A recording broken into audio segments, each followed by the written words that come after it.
Before we talk about kind of techniques, let's talk a little bit about teens, kind of setting the stage for, specifically for working with teens.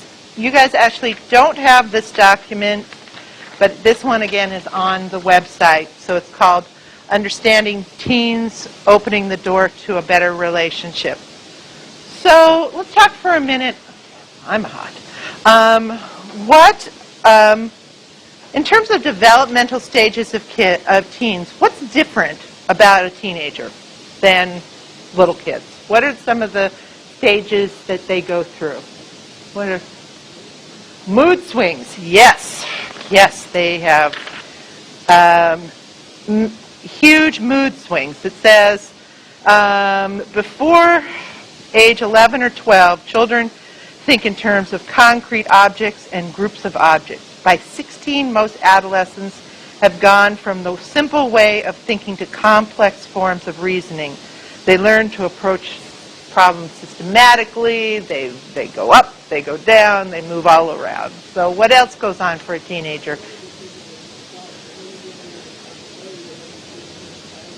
That's right. So they are unclear of where they're at in the social stratosphere, if you will. What's happening with them physically? What's going on with kids physically? Hormonal changes. It's a huge awkward stage. Yes, a lot of kids. I used to think that there was something that it was a fallacy, the issue around growing pains, until I had a kid in one of my group homes who had these horrible knee problems. His knees were hurting him, and we took him to the doctor, and the doctor said he's got growing pains. Literally, he was, this tall, and he was growing into this tall, and his knees were not adjusting as rapidly to the growth spurts that he had. And then we've got hormonal changes. It says adolescents experience rapid rates of growth and maturation of the reproductive glands and organs. Together, these physical changes accomplish the biological task of transforming a child into an adult. Rapid change combined with wide variations among individuals tend to make adolescents extremely sensitive to their appearance. Ever work with a kid that suddenly their hair, they were obsessed with their hair, and then the next day it was their face, and they're ugly, and and they've got dorky hair, and their clothes and all those pieces. Sounds like a bipolar kid to me. And they have huge issues around self-esteem.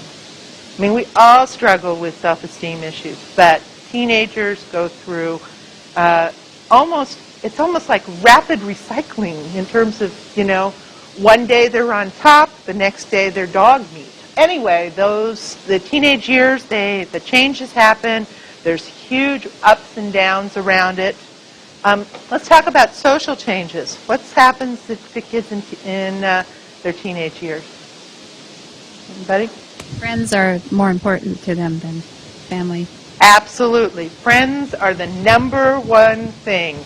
I mean, I would say there's a period of time where kids go to school only for their friends. I mean, when they're, even you're laughing at that one, that they, when they're younger, they like to be with their friends, but there's that, doing good for the teacher and showing off and connecting with knowledge and becoming smart. And then, as soon as they hit the middle teens, that's it. It's school, it's friends, it's groups, it's clubs. So, issues around being popular. That's obviously a big part of what happens for kids. How about challenging the rules? What happens with kids who have, even the most compliant kids, often become rule challengers? Questioning authority. Questioning authority, absolutely. Why do I have to do this? This is stupid. Your rule is dumb. Then when we get to curfews, have any of you dealt with the curfew issue? That's always fun. My favorite, none of my other friends' parents make them come home at midnight. So challenging the way things are, concerns about how they look. How about friends that you don't approve of? Any of you dealt with kids who suddenly they change their whole peer group, and you're like, whoa, where'd this guy come from? Or all of a sudden the goths have attacked your house, or something, So trying out different, what I call trying out different look behaviors. My son went through the skateboarder phase, couldn't skate for his life, but he took all of his allowance and birthday money and bought this expensive skateboard and, nearly killed himself because he thought he would tried that border look, and that didn't last. And then there's, the music look and the, now there's the emu look or something like that. Not emu. I don't know. Anyway, he was telling me about it, and they all wear their hair very straight, and it goes across one eye.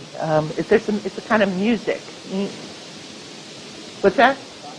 No, it's emu, something. Yeah, the goth look. Yes, that's the black, in the eyes. Influenced by peers. So parents, have no influence sphere on the kids. It's parents, their peers. How about privacy? How's that changed with teenagers? All of a sudden, privacy is a huge issue. Don't come into my room. Don't put my clothes away. The big sign goes up on the door: danger, do not enter. How dare you go in my drawer, where, months before you were, allowed to put their clothes away, and all of a sudden you're not allowed in their drawers because they may have something private. My oldest son always had love notes in his clothes. They were always in his pockets and his pants, and I'd be like, oh, this is interesting. Don't read my notes. I said, take them out of your pants before you put them down the laundry chute. So they were fun. They were interesting, but he didn't think I should be reading them. And then, of course, we talked about moodiness. So the huge mood swings and the challenges that go with that. Other things that you've seen in dealing with teens? Center of the universe. Yes, absolutely. So their boyfriend or girlfriend, that is it. You are, everything else is non-important. So friends, girlfriends, moodiness, privacy,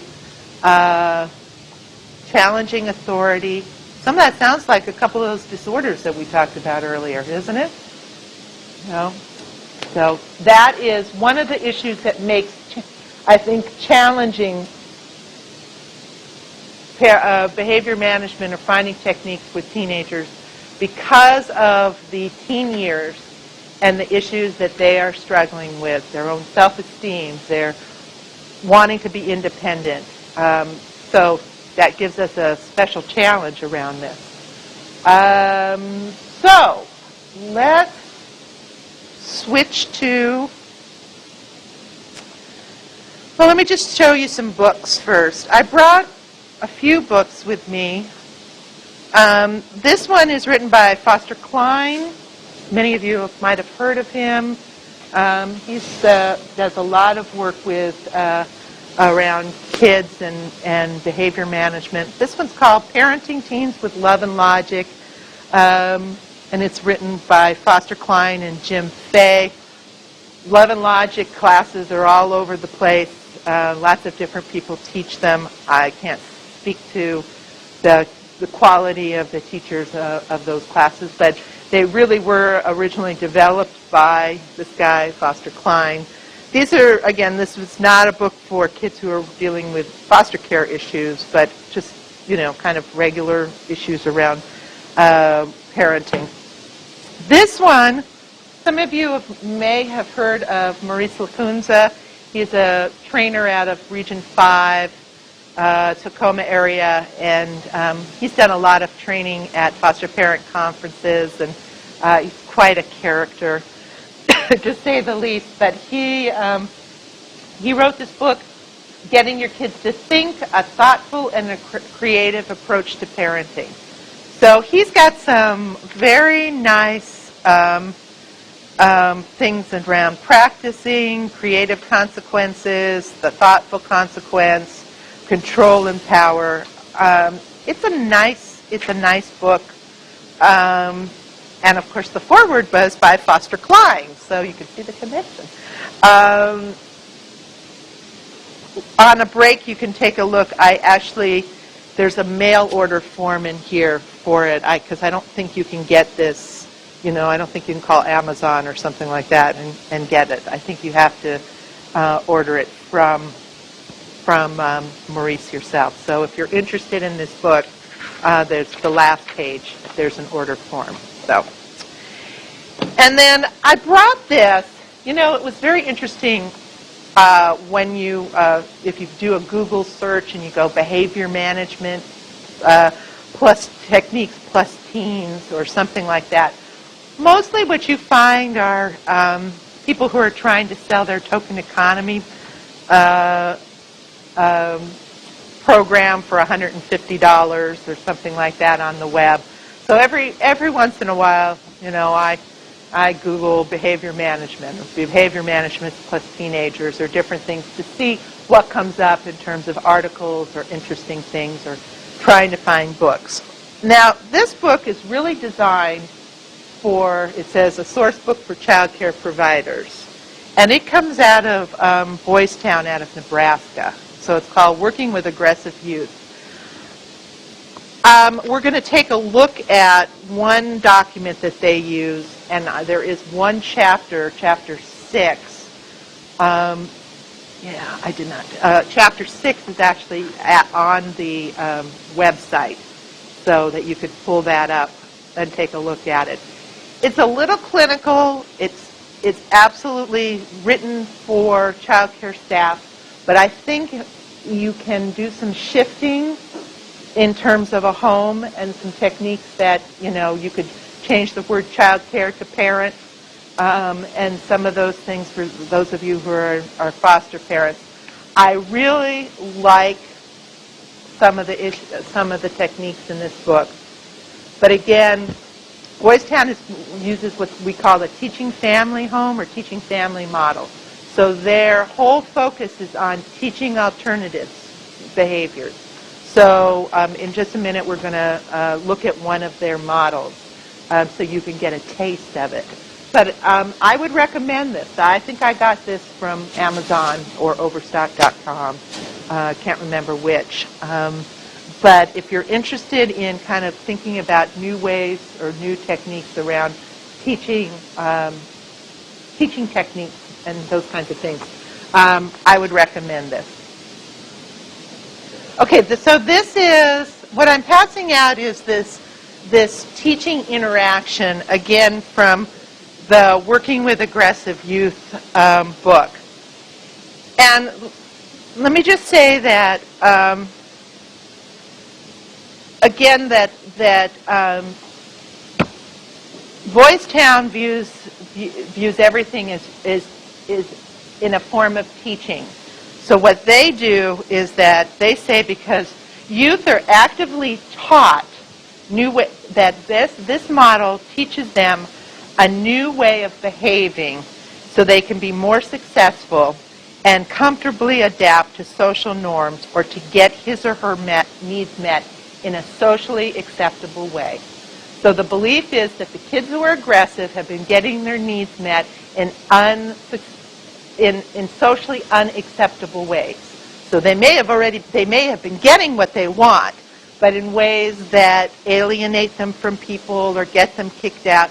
I mean, so for example, if you you want changes in your job, and if you badmouth everybody or yell at them while you're in your job, you may get them to do things differently, but one, people don't like you, and two, you might get fired in the long run. So you may have gotten what you've wanted, but it's a socially unacceptable way.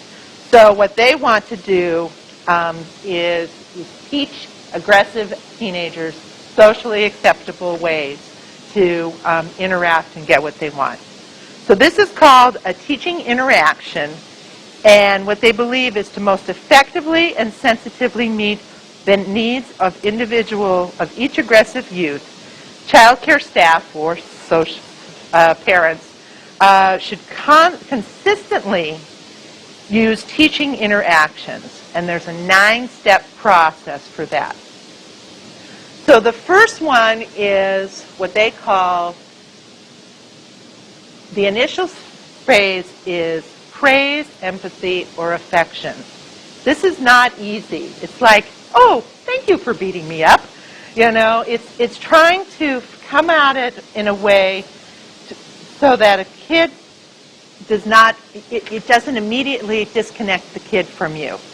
So an empathetic statement lets the youth know that the person, the child care staff, understands how he or she might be feeling. So the example here would be, Mark, I know how much you were counting on going to the concert, and I'm sure you're really disappointed that you can't go.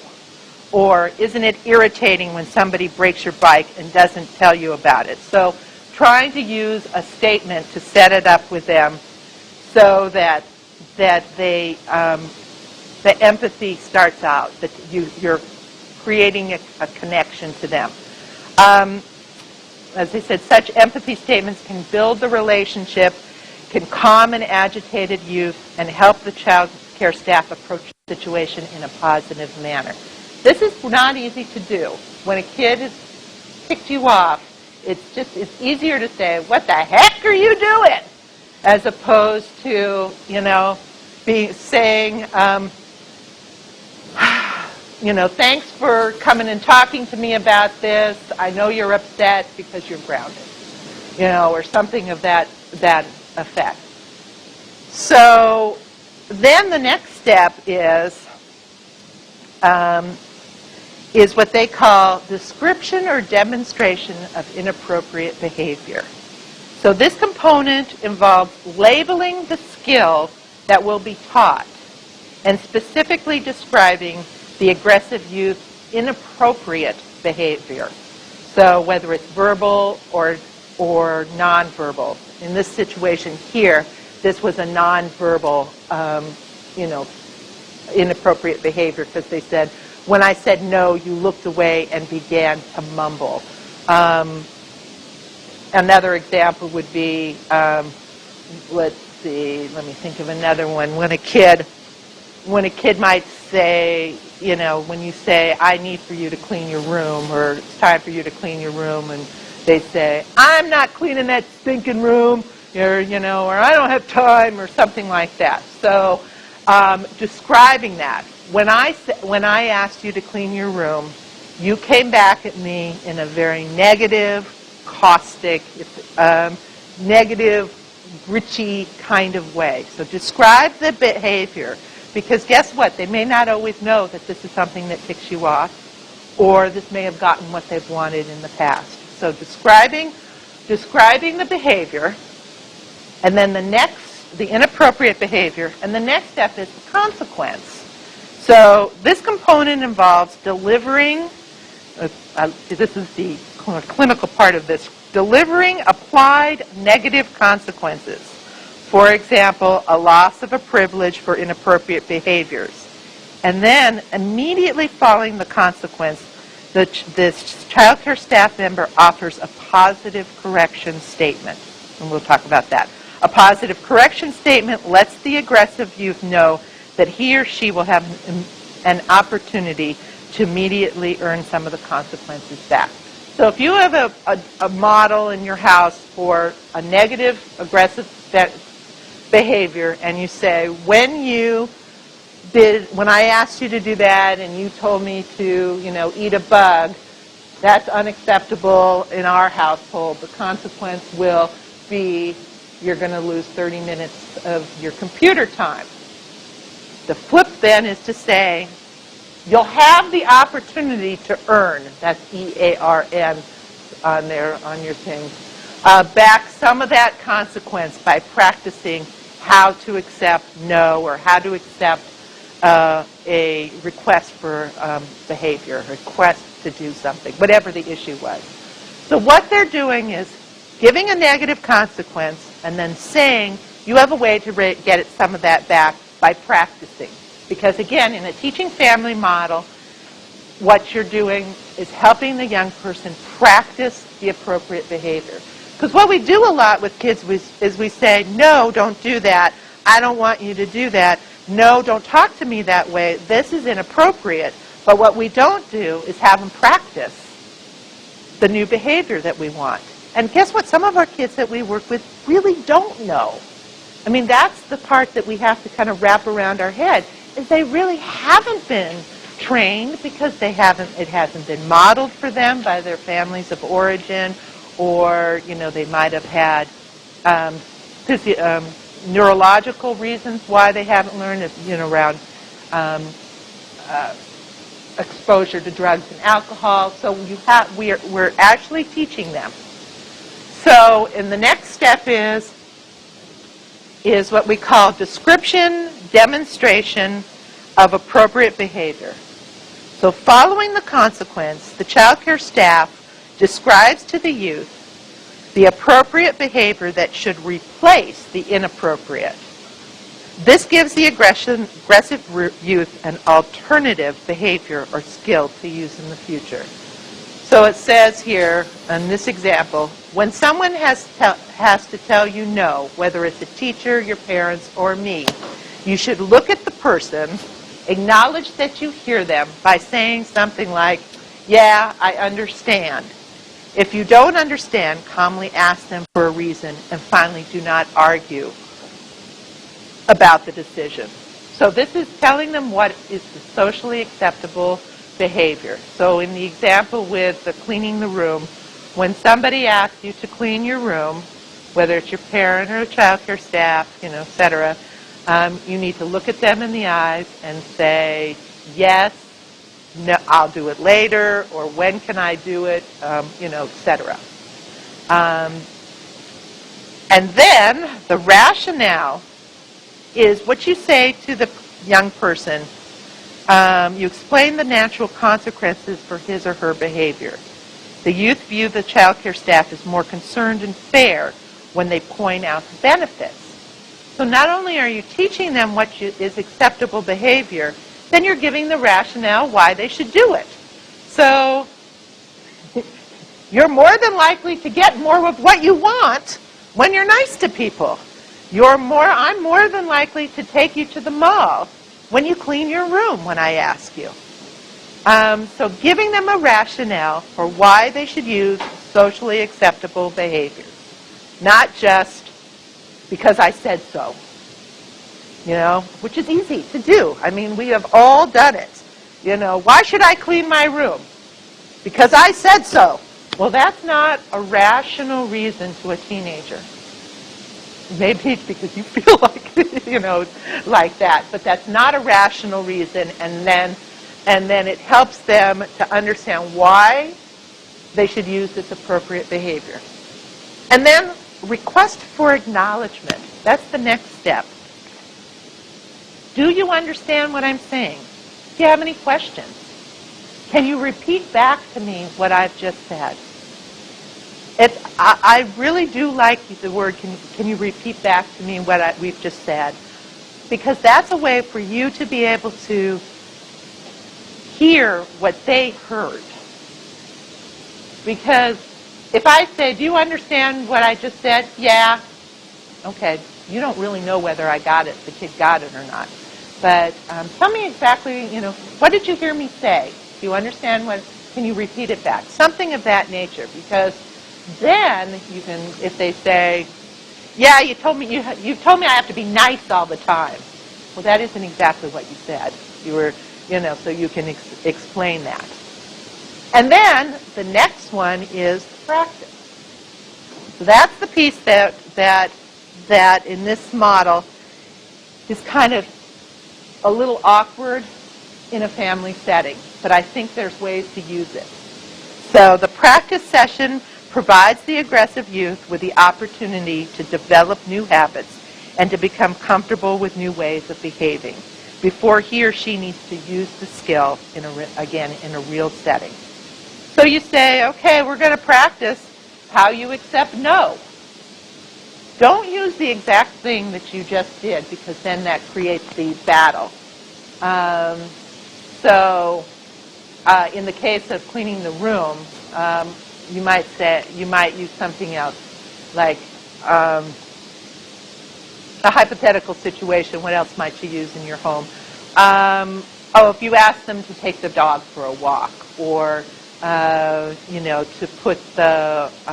throw their laundry down the laundry chute, and something other than what you've just asked them to. So ask them to practice that, so that you don't re-engage the battle around cleaning the room or the concert or whatever it was that got you into the mess that you're in, so that and you have them practice. And then you give them feedback. That was fabulous. Very good. You looked at me, you talked with me, you made eye contact, you didn't use that gritchy voice. I love it. Thank you. So total positive connections, and then you give them back some of what you took away. So that was it. That was a great practice. Let's give you 15 minutes back on your computer time. So they are suddenly rewarded for doing this, for trying this. So it's an interesting model. I think you have to make some adaptations to particularly a family. But if you can kind of wrap yourself around the idea that we have to teach kids alternatives to what they already do, and in a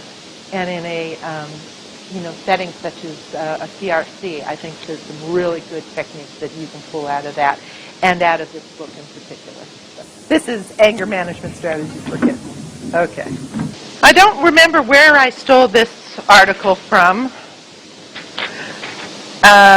but it's called it's Anger Management Strategies for Kids, and it's 5 ways to help kids learn the virtue of self-control and to stay calm. So again, this is kind of a teaching piece. The first one is model coolness when facing problems. It's impossible to ask a kid to stay calm if you're screaming at them. So remember that you are reparenting, retraining, this kid who has come into your program, into your house, into your world. You are redefining, reparenting them. So you have to show and keep cool in a crisis. And it's important that they learn self-control.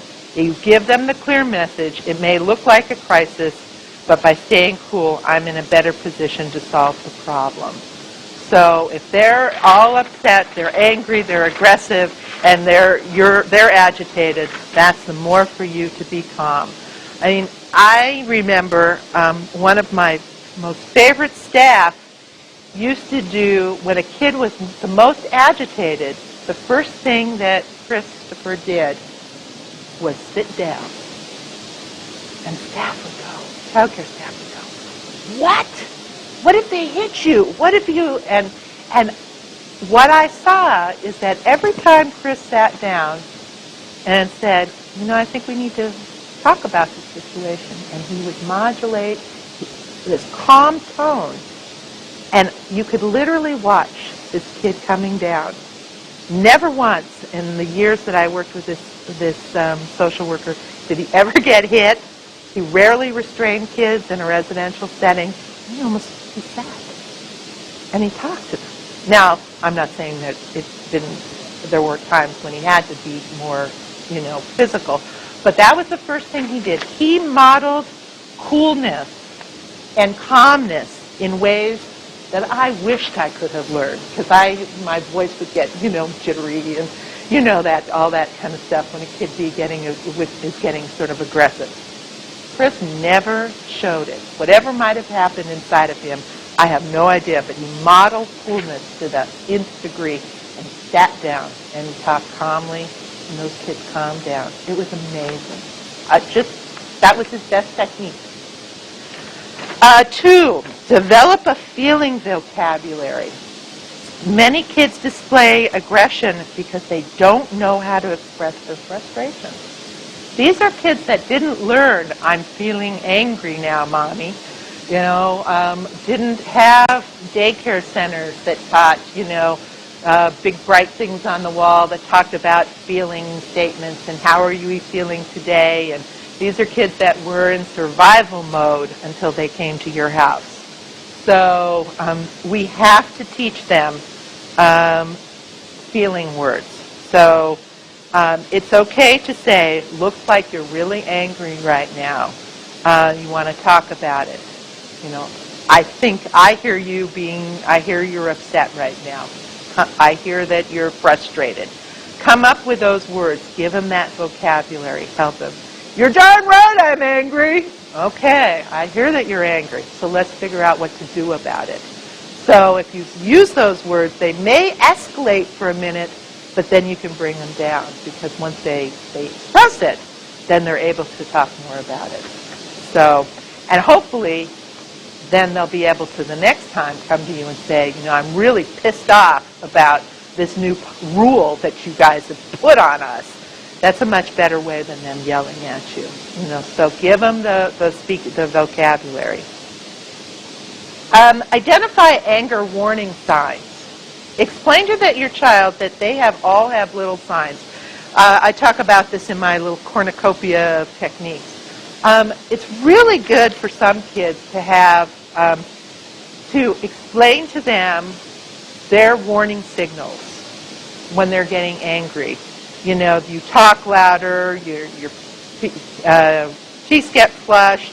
Using yourself, you can say that. This is what happens to me when I'm angry, and then, or what's happening with them.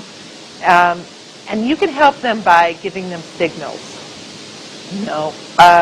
Looks like you're starting to get out of control. You look like you're getting really angry right now because your breathing is shallow. Some kids, which you can use signals when they're calm. You can talk about, I think that when you get angry, this, and this happens. I see it. What if I showed you? What if I gave you a signal to calm down? Would that help? Yeah, that might help. Well, what's a signal that works for you? How about if you pull your ear?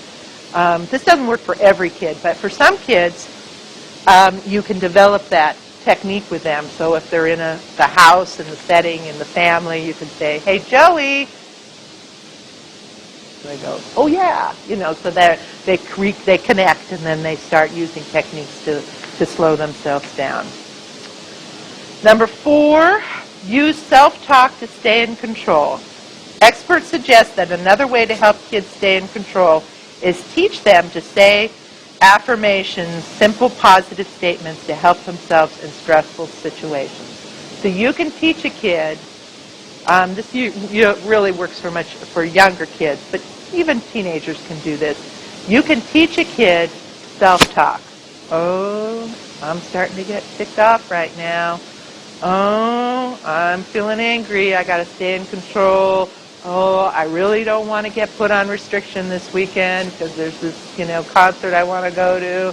So I better maintain myself. So teaching them ways and having them practice it. So that's where the practicing comes in. So spending some time when they're not angry to teach them self-talk. Teach them ways to self-control themselves. Not easy. We all have, but we all do it. We just don't, it's not as conscious, but what we're trying to do is teach these kids a way to do it themselves. And then number 5, you'll hear it over and over, teaching them to breathe.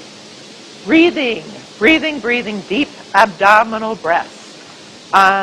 You will notice probably in yourself and any of the kids you work with, any adults, is that when they're angry, they breathe shallow. And that is not enough breathing, not enough oxygen to keep yourself from getting stressed out. So teaching a kid to use deep abdominal breaths. Good for yourself, too, when you're dealing with this kid.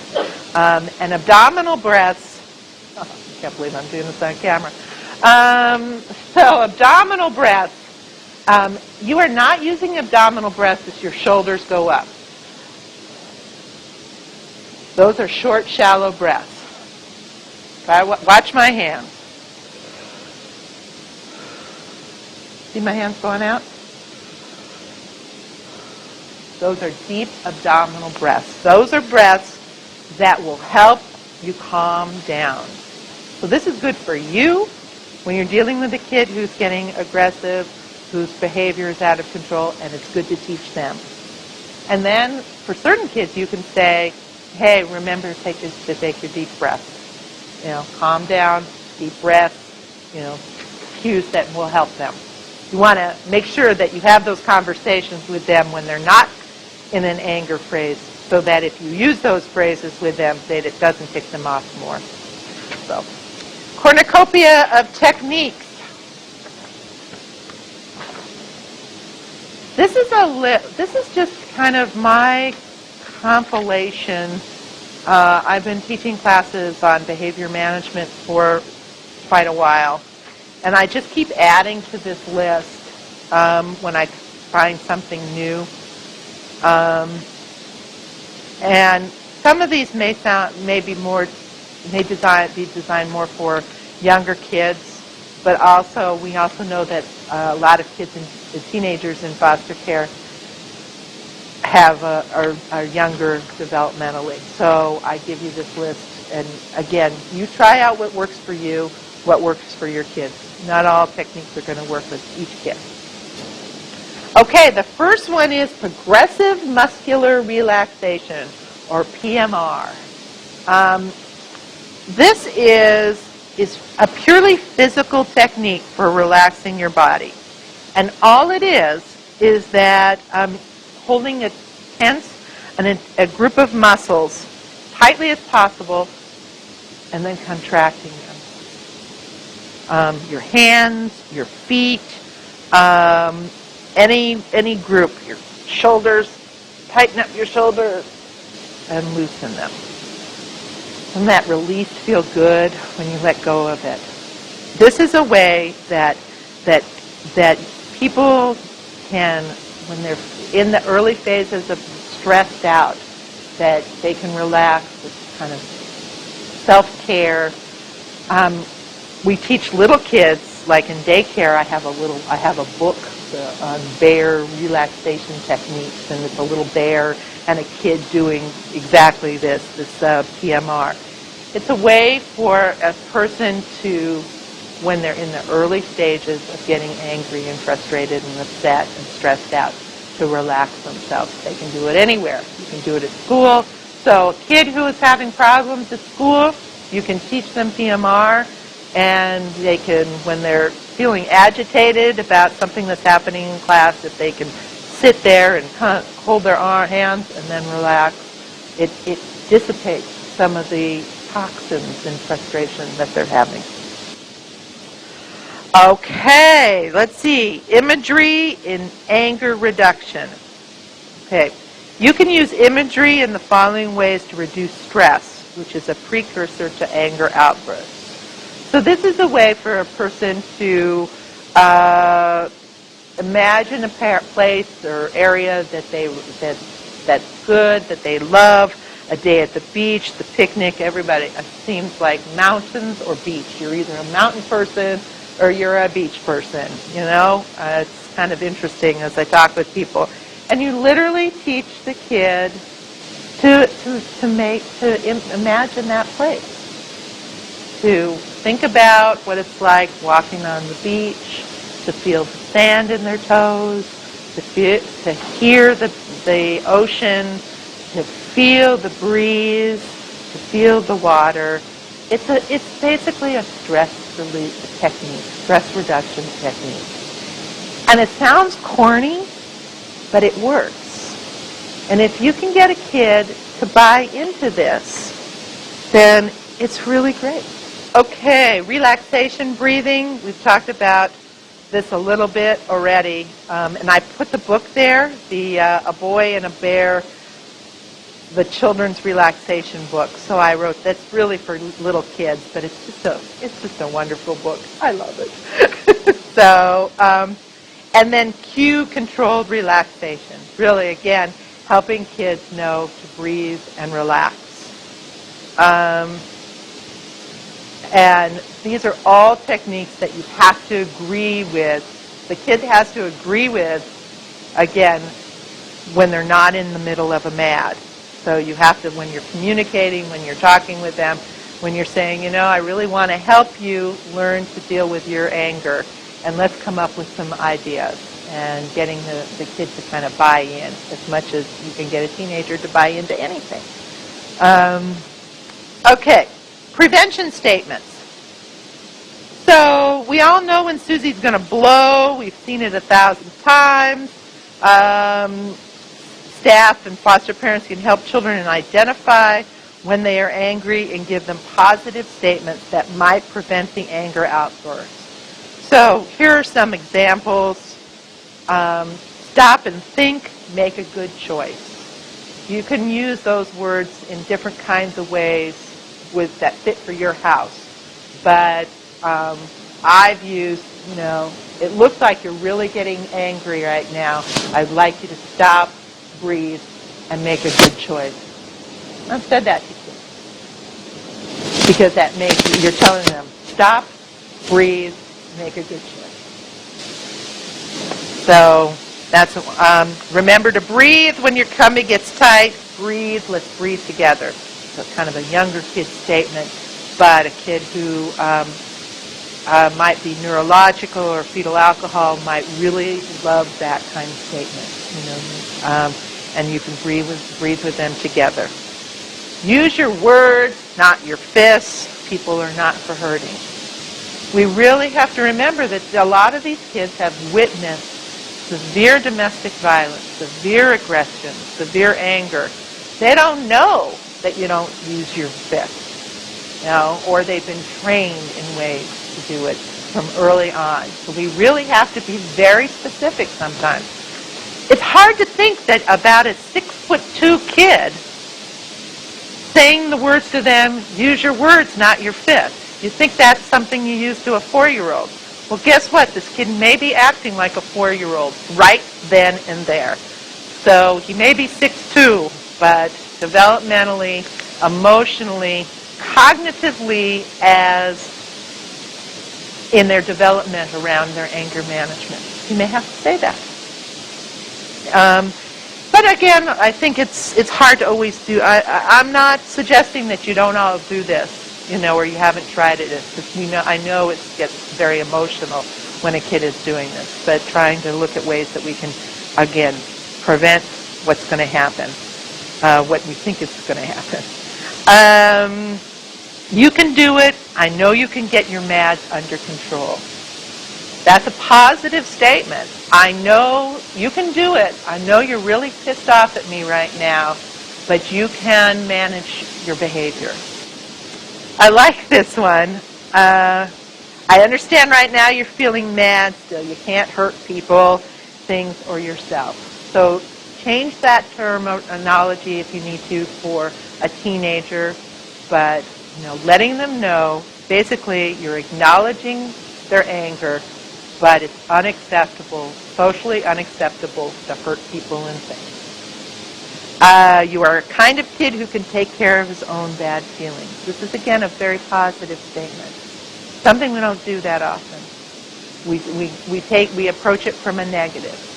Instead of saying, I have faith in you, John.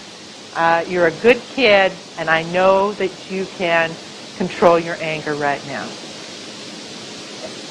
You've done that, and what's happened when you've done it? Yeah, because you gave him a positive statement. You had faith in him, which is not easy to do when you've seen this kid blow up and smash your windows time and time again. So,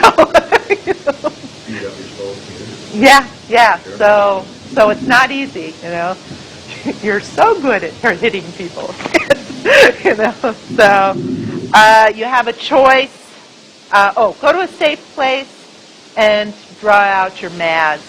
Some kids, whether it's computer, their Xbox, drawing, music. For a lot of teenagers, it's music. I think you're really angry right now. You might want to go listen to some music and calm yourself down. You have a choice: talk out your feelings or take a time out. Get your mads under control. I like this one. Well, I'm feeling mad myself right now. I'm going to go cool off. So this was the case where my kid told me to go take a time out. So if you're engaged in a battle with a kid, that's just going to go nowhere, stop it. We're both really angry right now. Let's just go take a break from each other. We'll talk about this when you're calmer. Now, there are kids that then will follow you and say, we're not stopping till we're done, and you may have to just not talk. To say, I'm feeling really angry right now, and I really want to have a good resolution to our situation here. So we'll talk later. Reinforce that we're not going to talk. Because I have had kids follow me. Ooh, it makes me really angry when they follow me. So I had to breathe and say, we're not going to have this conversation right now. I'm too angry. Not you're too angry. I'm too angry. So you take it on yourself. Say, it's not going to be a good resolution because I'm really angry right now. Let's see. I know how you feel. Sometimes I get mad myself. Then I tell myself it's okay. So that's an empathy statement and a feeling statement, and then to give them some directive. It's okay if you are mad, if you're nice about it. And then thanks for sharing your angry feelings. Good choice in using your words. Sometimes we don't actually compliment kids when they have appropriately said what they're angry about. Because we're used to, we want everything to be nice. But if a kid has actually said something to you in their anger in an appropriate way, then acknowledge that. But we don't do that very often. We move into a battle with them. Thanks for sharing your anger. I'm still not going to let you go tonight to the concert, but I appreciate your telling me that you're angry. Are you going to still battle a little bit about the concert? Probably, but you've at least given them an acknowledgement, a positive statement that they handled it in a way that was acceptable. Because guess what? They are angry. You've said no.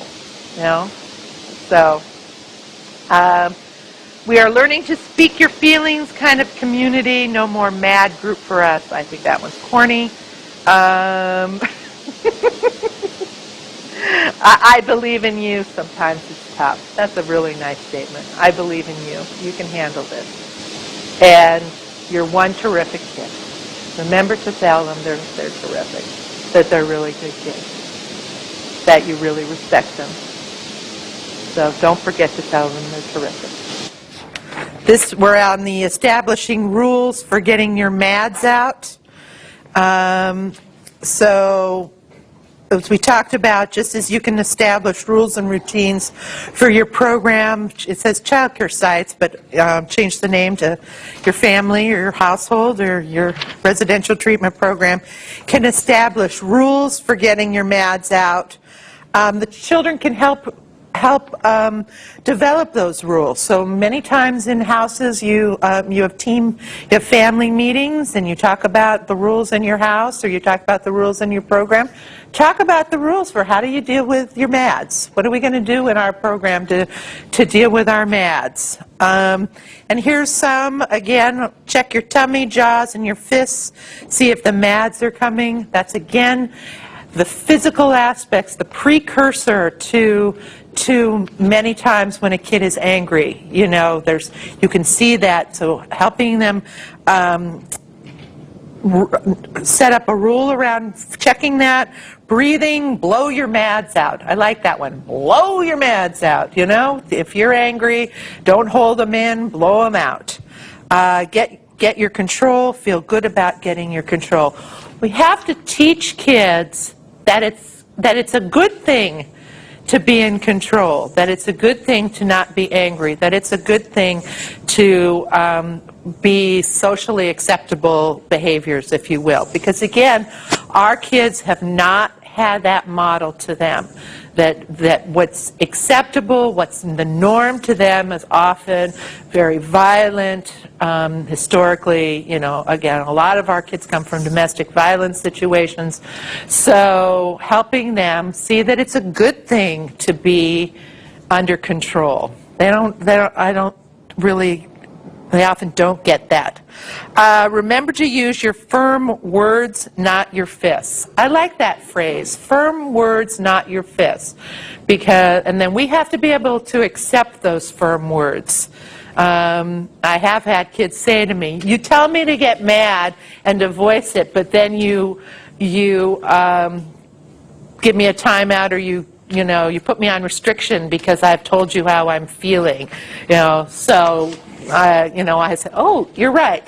Let's think about a way that you might be able to tell me you're angry in a way that is more acceptable. But you're absolutely right. I have wanted you to tell me how you're angry. So it's also okay to say to a kid, you're right, I'm wrong, let's move on.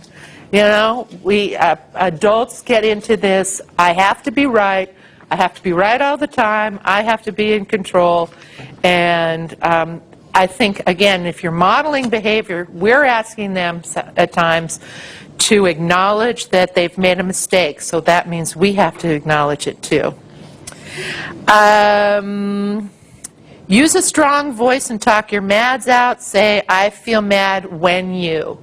So again, modeling what we want from them. I feel angry when you take my time off away from me on the computer, when you don't listen to me. I feel mad when you blah, blah, blah, whatever it is. So teaching that to them.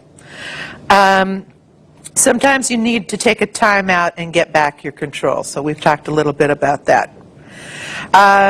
Take yourself to a safe place and talk to yourself. That's, again, another way to say using self-talk, taking a time out, teaching the kids to do that. Pat yourself on the back for getting your MAD out nicely. So acknowledging that they've done a good job and they should feel good about doing a good job. Okay, we've talked about modeling coolness when facing a problem and developing a feeling vocabulary. We've already talked about those. Some kids, soft activities are what they need. Drawing, coloring, writing, meditating, computer time, supervised computer time, music.